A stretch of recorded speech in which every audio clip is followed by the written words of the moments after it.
திருச்சிராப்பள்ளி மாவட்டம் ஸ்ரீரங்கத்தில் அம்மா மண்டபம் அப்படிங்கிற ஒரு இடம் வந்து பார்த்திங்கன்னா, இந்த இறந்தவங்களுக்கு இறுதிச் சடங்குகள் செய்கிறதுக்கு பயங்கர ஃபேமஸான இடம்.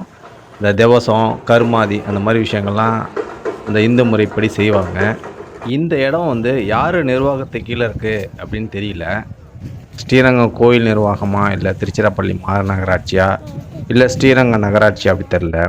அந்த சடங்குகள் செய்ய போகிறப்ப பொதுமக்கள் வந்து வெயில் நேரத்தில், அதாவது தற்போதைய நிலவரத்தை சொல்கிறேன், அந்த படித்துறையிலேருந்து இந்த விஷயம்லாம் முடிச்சுட்டு அந்த தண்ணி இருக்கிற இடத்துக்கு நடந்து போகிறதுக்கு கடுமையான அந்த வெயிலில் நடந்து போகிறாங்க.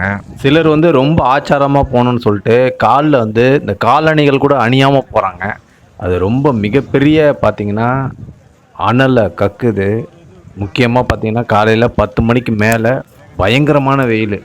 பயங்கரமான வெயில்னால் காலை வைக்கவே முடியாது, அந்தளவுக்கு அடிக்குது. இந்த அனுபவம் எனக்கு சமீபத்தில் நேரடியாக நடந்துச்சு.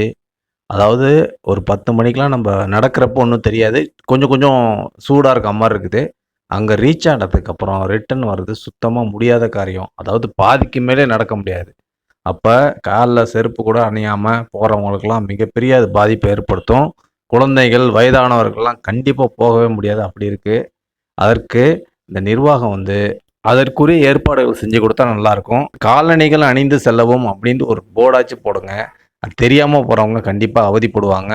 அத்தகைய அனுபவம் எனக்கு நேரடியாக நடந்ததுனால நம்ம சேனல் மூலயமா நான் வந்து இதை தெரியப்படுத்துகிறேன்.